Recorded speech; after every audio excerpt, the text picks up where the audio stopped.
24 divided by 4 times 2 plus 2, the final boss of order of operations. Show me what you've learned. Let me predict your answer. You did the parentheses, but 2 is just 2. Then you thought 4 times 2 equals 8. 24 divided by 8 is 3, plus 2 is 5. Your answer is 5. You fell for the trap.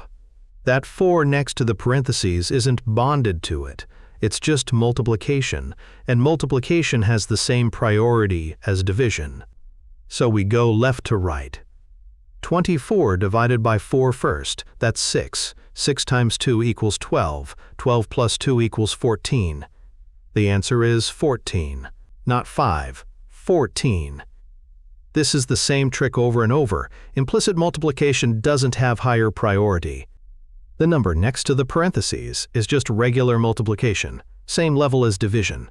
Left to right wins every single time.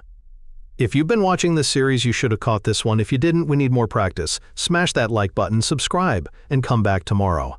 I've got endless problems to keep your brain sharp.